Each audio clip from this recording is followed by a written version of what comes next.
Aloha class. To start off, I really like this devotional. Reminded me of all the good times I had up at BYU, Idaho, and I went to Devos up there as well.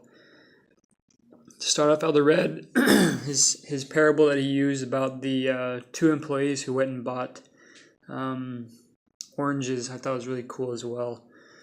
So the difference between the two employees, the one who got the promotion, he went and performed the same task, but he did it a little bit differently. He did research, and he truly had real intent in what he was doing because he was trying to please his boss, and he was trying to be the best employee that he could be, as he says in his talk. And he has real intent. As the other one, he really was just motivated by promotion and by money, basically.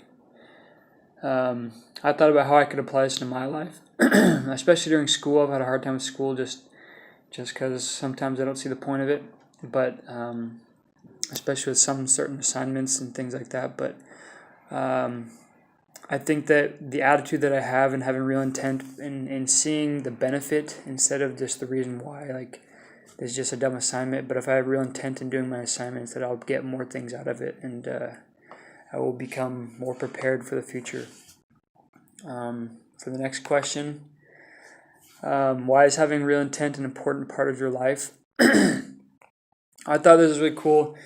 In his talk, he talked about how it will give you a clearer vision, and by having a clearer vision, you'll be able to understand better why you're doing the things you're doing and what you want to do with it. The why is really the purpose in your life and why you're doing those things. And I thought, like, if you don't have real intent in doing the purpose in your life, like, what's the point, basically? And he even says that. There's a cool quote by Socrates that he says. It says that Socrates says, "Living an unexamined life is not worth living," which I thought was really cool.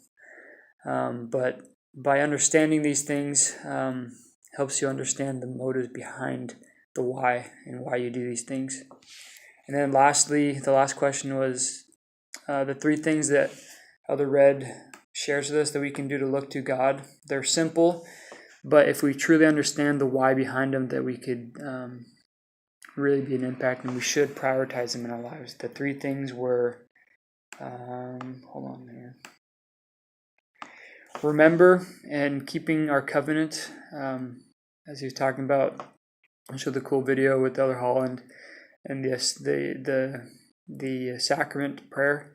If we really truly remember him always and keep our covenant to remember him, and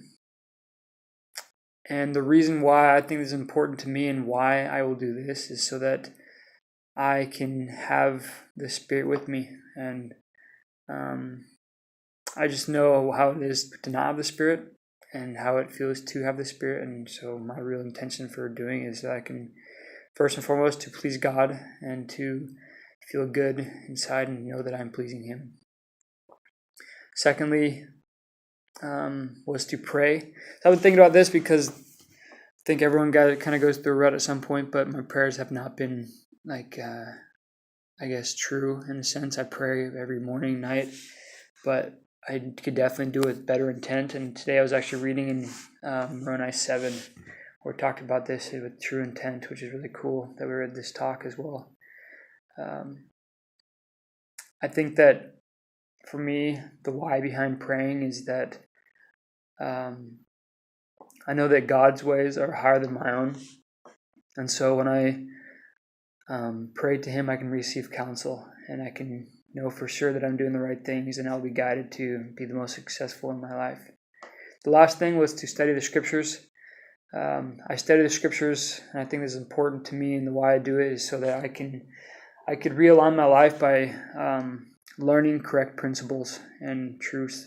And along with that, I know how it feels when I read the scriptures and when I don't read the scriptures. And I'm working on it still, but I do read the scriptures every day. But I still feel that I need to do better, real intention. And so, this is my thoughts, and thanks for listening, guys.